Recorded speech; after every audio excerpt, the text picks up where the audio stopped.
অভিনব উদ্যোগে ভোটদান প্রক্রিয়ার মাধ্যমে অষ্টম শিশু সংসদ নির্বাচন প্রক্রিয়া আয়োজিত হলো মুর্শিদাবাদের বেলডাঙ্গা ৩০ নম্বর আন্ডিরন প্রাথমিক বিদ্যালয়ে।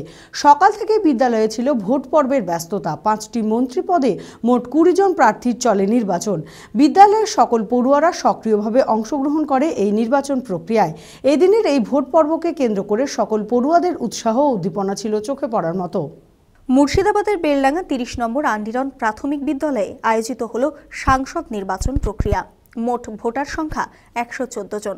৫টি মন্ত্রী পদে মোট প্রার্থীর সংখ্যা ২০ জন। পোলিং অফিসার ১৪ জন। এই নির্বাচন প্রক্রিয়ায় সকাল থেকে সাজো রব। নির্ধারিত সময়ে শুরু হলো নির্বাচন প্রক্রিয়া। প্রত্যেক ভোটারের নির্দিষ্ট পরিচয়পত্র যাচাইয়ের পরেই দেওয়া হচ্ছে ভোট দানের অনুমতি। লম্বা লাইন ভোটদাতাদের। রয়েছে বিধিবদ্ধ নিষেধাজ্ঞা, ধূমপান নিষেধ। রয়েছে প্রিজাইডিং অফিসার, পোলিং এজেন্ট। আর এই বুথ সম্পূর্ণ মহিলা দ্বারা নিয়ন্ত্রিত। তবে এই সাংসদ নির্বাচন প্রক্রিয়ায় ব্যতিক্রম একটাই, সমস্ত প্রক্রিয়ায় কারোরই বয়স 18-র ঊর্ধ্বে নয়, মাত্র 8 থেকে 10 বছর।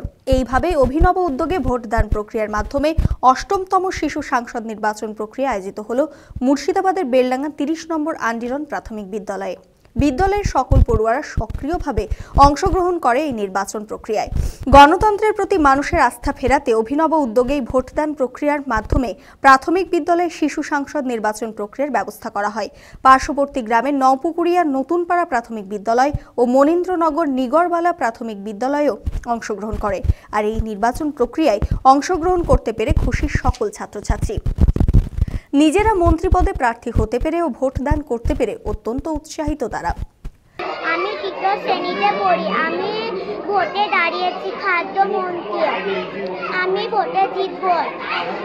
আমাকে সবাই ভোট দেবে। গ্যাস সিলিন্ডার,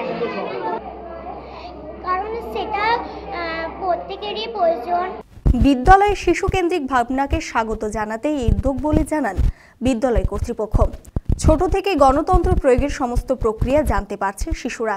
এই অভিনব উদ্যোগ বেশ ভালো সাড়া ফেলবে বলেই আশাবাদী শিক্ষকেরাও।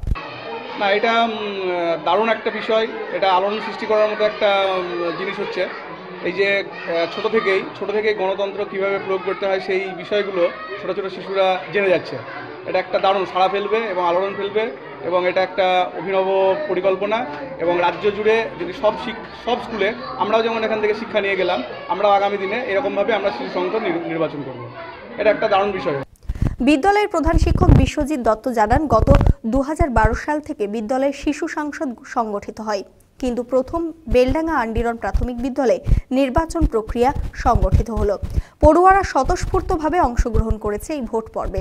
শিশুরা গণতন্ত্র সম্পর্কে অবগত হতে পারছে, যা দেশের নতুন প্রজন্ম, দেশের ভবিষ্যৎ। এই পড়ুয়াদের মধ্যে ব্যাপক সাড়া ফেলবে বলে জানান তিনি।